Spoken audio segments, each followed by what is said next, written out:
Ce matin, c'est Saint Matthieu qui écrit l'Évangile. Et ce qu'il fait, Saint Matthieu, quand il écrit son Évangile, il fait juste rapporter une parabole que Jésus a contée il y a quelques années. Mais s'il raconte cette parabole-là qui parle des 10 jeunes filles là, qui s'en vont aux noces avec leur lampe à huile, il ne fait pas juste rapporter la parole, il est en train de parler aux gens auxquels il écrit. Là. Il est en train de leur passer un message. Il faut savoir que Saint Matthieu a écrit son évangile autour des années 80-90. Alors, si on fait un petit calcul des années 80-90, ça veut dire que ça fait à peu près 50 ans que Jésus est mort et ressuscité, en gros. On pourrait dire 50 ans, il me semble que c'est à peu près 2 générations. On peut calculer ça comme ça. Hein?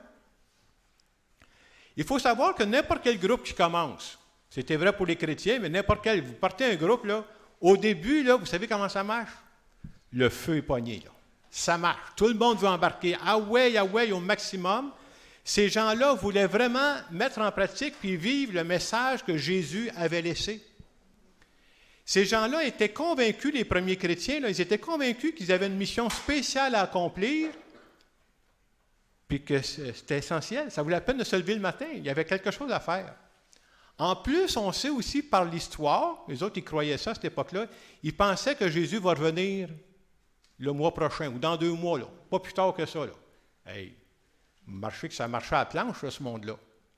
Mais voilà, au moment où Saint Matthieu écrit ça, là, ça fait 50 ans. Là. Ça fait 2 générations. Là. Vous comprendrez que le fleuve sacré, il commence à baisser un petit peu. Là. Le grand danger qui arrive, c'est quoi? L'usure du temps. Et là, ce qui était le feu sacré, ça commence à être de l'indifférence. Et puis, il y a beaucoup de chrétiens qui ont dit, bien, finalement, là, ils commencent à vivre à peu près comme tout le monde, là, sans trop se poser de questions. Et c'est exactement pourquoi Saint Matthieu écrit cet évangile-là. Pourquoi Saint Matthieu nous conte la parabole de Jésus où il y a 10 jeunes filles qui partent et vont s'endormir pendant la nuit? Saint Matthieu est en train de dire à son monde, « Hey! Réveillez-vous! » Je ne suis pas témoin de Jéhovah, moi, là, madame. Réveillez-vous, laissez-vous pas endormir par la vie, là. Ne laissez pas l'usure du temps vous gagner. Ne laissez pas votre feu sacré s'éteindre. Parce que le jour où ton feu sacré s'éteint, tu ne vis plus. Tu te contentes d'exister. Et Saint Matthieu est en train de leur dire, bien, il faudrait remplir d'huile vos lampes, un peu comme ils sont partis avec des lampes. Remplissez ça d'huile, sinon, là, vous allez juste végéter dans votre vie. C'est ça le message central que Saint Matthieu veut nous dire à travers la parabole que Jésus avait contée. Si vous m'aviez rencontré quand j'avais 20-25 ans, ça fait quelques années seulement, là, mais vous auriez rencontré un gars qui avait le feu sacré. Parce qu'à cet âge-là, moi, je revenais de 2 ans où j'ai vécu en Afrique, dans des tout petits villages où il n'y a pas d'électricité, pas d'eau courante. Puis je venais de commencer à enseigner, puis j'avais rencontré là des gens très pauvres, puis j'avais l'impression que je pouvais les aider. Hey, c'est motivant en sacrifice, ça, là. Moi, je revenais pour compléter mes études, parce que je me préparais à être professeur de mathématiques. Puis là, j'avais juste une idée en tête, me retourner en Afrique. J'avais tellement vu des choses, puis ça me passionnait. C'était ça, mon feu sacré. Quelques années plus tard, j'ai encore le feu sacré, puis avec les années, il s'assagit aussi, mais il reste là, là. Et c'est comme j'ai trouvé une deuxième passion, une deuxième raison de donner ma vie. C'est que j'ai découvert qu'au Québec, il y avait un autre genre de pauvreté. C'est ce que j'appellerais une pauvreté spirituelle. J'ai rencontré des gens qui avaient le mal de l'âme. C'est quelque chose, ça, hein? Le mal de dire, bien, moi, je vis pour rien, ma vie n'a pas de sens. Et je crois, moi, que la spiritualité, ça peut tellement aider à dépasser les défis. Alors, bien entendu, bien, moi, mon feu sacré aujourd'hui, c'est ça. Et je dirais, comme j'ai plus 25 ans, moi, c'est comme souvent, je me dis, là, je suis tout seul, puis je me parle, moi, je marche. Non, même si je me parle tout seul, je suis en bonne santé. Hein. Mais je me dis souvent, moi, je n'ai plus de temps à perdre à l'étape où je suis rendu. Moi, je veux aller à l'essentiel. Puis il y a quelque chose qui me fait vivre, c'est pour ça que je vais donner ma vie. Je n'ai plus rien à perdre là. Il faut que je saute dans le bateau, c'est ça que je veux faire. Mais vous comprenez que pour sauter dans le bateau, pour donner ma vie, moi aussi, je ne suis pas plus fin que les autres. Remplis ta lampe, là. Prends des moments pour te ressourcer. Si je ne me ressource pas, si je ne fais pas un plein de foi, d'espérance ou d'humanité dans ma vie, je ne serai jamais capable de donner aux autres parce qu'il faut se nourrir avant de donner aux autres. Puis il y a des gens qui veulent tellement bien faire qu'ils se donnent aux autres puis ils se crèvent. Ça existe, cela. C'est important de faire ça. Bien entendu, je vous parle de feu sacré, mais ça ne veut pas dire que dans la vie, il n'y a pas des inconvénients. Est-ce que dans la vie, il y a des bouts plates? Ben oui. Puis il y a des bouts plates qui pourraient nous porter à nous arrêter à certains moments. Mais le feu sacré, c'est pour dépasser ça. Tantôt, je vous parlais de mon feu sacré à 20-25 ans. Je ne sais pas si vous vous souvenez quel était votre feu sacré à 20-25 ans. J'espère que vous n'avez pas oublié ça. Puis aujourd'hui, peut-être que le feu sacré, il n'est pas exactement à la même place, mais j'espère qu'il est là aussi, par exemple. Et j'ai pensé vous conter une parabole moderne qui rappelle que malgré les inconvénients de la vie, malgré les choses plates de la vie, il ne faut jamais perdre de vue ce qui brûle en dedans. Alors, je la compte sur une parabole moderne. Elle se passe, ma parabole, dans un dépanneur d'un tout petit village ici au Québec. Je ne sais pas si vous avez fait déjà l'expérience d'aller dans un tout petit village, puis de rentrer soit dans le dépanneur ou dans l'épicerie, puis regarder la réaction des gens. J'ai fait ça il y a quelques années. Je suis arrivé un vendredi soir. J'étais avec quelqu'un. On est rentré dans un restaurant d'un petit village. Il ne faut pas que je le nomme, je ne veux pas être poursuivi. Là. Mais c'est au centre du Québec, je peux vous le dire. Quand je suis rentré dans le restaurant, ça jasant, s'il vous plaît. On est rentré juste deux, là. Ça a arrêté de parler. Ils sont retournés. Tout le monde savait qu'on était des étranges, là. Et pourtant, c'est un village de grands croyants. Je le sais parce que j'avais entendu, il y avait beaucoup de mots catholiques qui se disaient là. Alors, je suis rentré là, puis bon, c'est ça. Alors, je reviens à mon histoire. Je voulais juste vous montrer la circonstance. Alors, on est dans un dépanneur, dans un tout village du Québec, puis il y a deux femmes qui se parlent. Ils attendent à la caisse. C'est le temps de payer. On a le temps de jaser. Là. Fait qu'il y a une femme qui dit ceci. Elle parle à sa voisine. Elle dit, je trouve qu'aujourd'hui, les jeunes, mes enfants, sont paresseux à bord.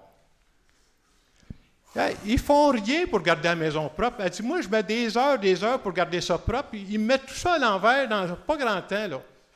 En plus, mes enfants, là, ils touchent à tout. Là. Vous savez ce qu'ils font après ça?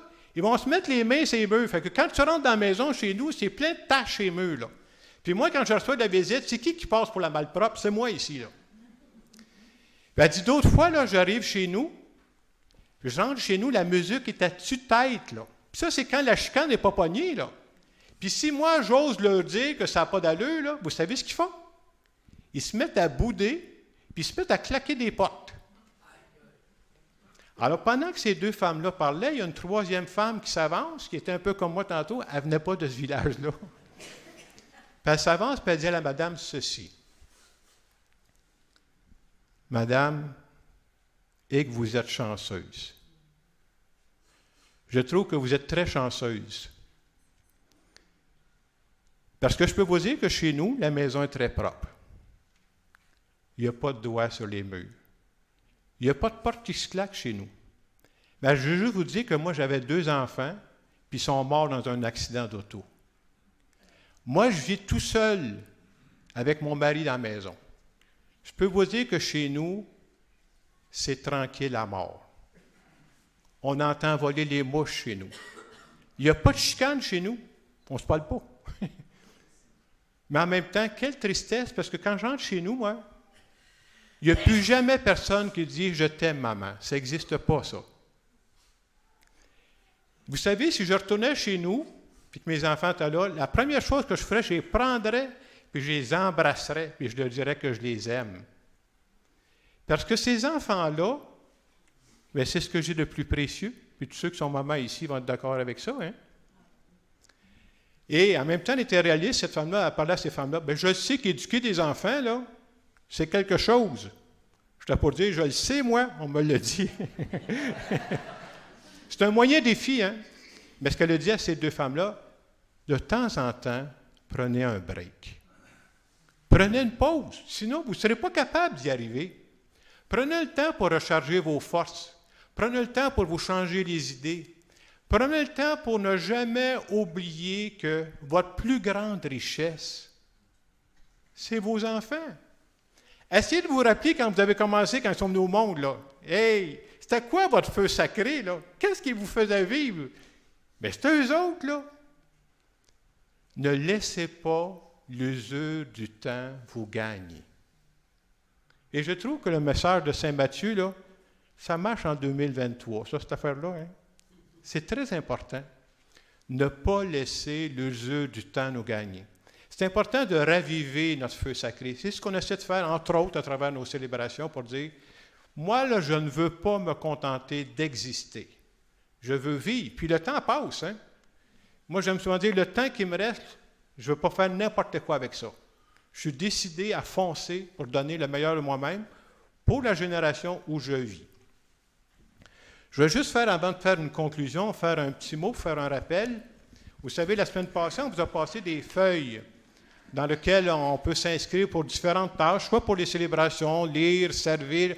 Moi, je dis, plus il y a de monde qui participe, c'est ça que je veux. Puis il y a beaucoup d'autres tâches qui ne se passent pas nécessairement dans les célébrations. Par exemple, préparer des repas, préparer un goûter, des gens qui sont bons en informatique, etc. Je me dis, à partir du moment, si chacune de nous, on fait une petite tâche, ça fait une communauté qui est beaucoup plus vivante. Je le répète, mais moi, ça fait 5-6 ans que j'étudie les paroisses qui se renouvellent. Puis à force d'étudier, là, à moins d'être cruche, on se rend compte de certaines choses. Là. C'est évident. Évident. Les paroisses qui vivent avec une certaine vie qui se renouvelle sont des paroisses où il y a beaucoup de personnes qui s'impliquent.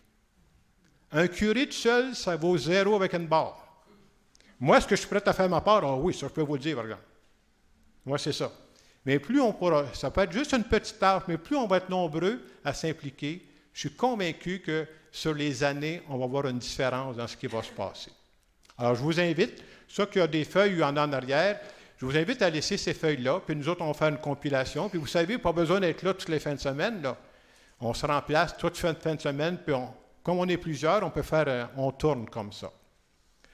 En terminant cette homélie, maintenant, j'aimerais faire une prière en notre nom à tous.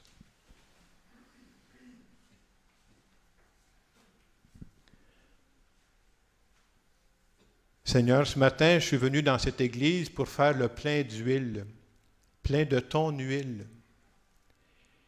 J'ai besoin de ton huile d'amour, de ton huile de foi, de ton huile d'espérance. La dernière chose que je voudrais qu'il m'arrive, c'est que je me laisse prendre par l'usure du temps et que ça serait plate. Ce matin, Seigneur, je veux te demander, viens m'aider à garder mon feu sacré bien vivant.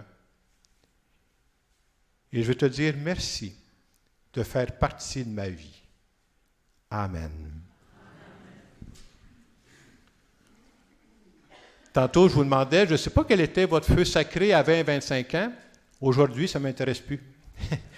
J'aimerais savoir quel est votre feu sacré qui vous nourrit aujourd'hui. Qu'est-ce qui me fait vivre aujourd'hui? Et je vous laisse quelques instants pour en parler avec Dieu.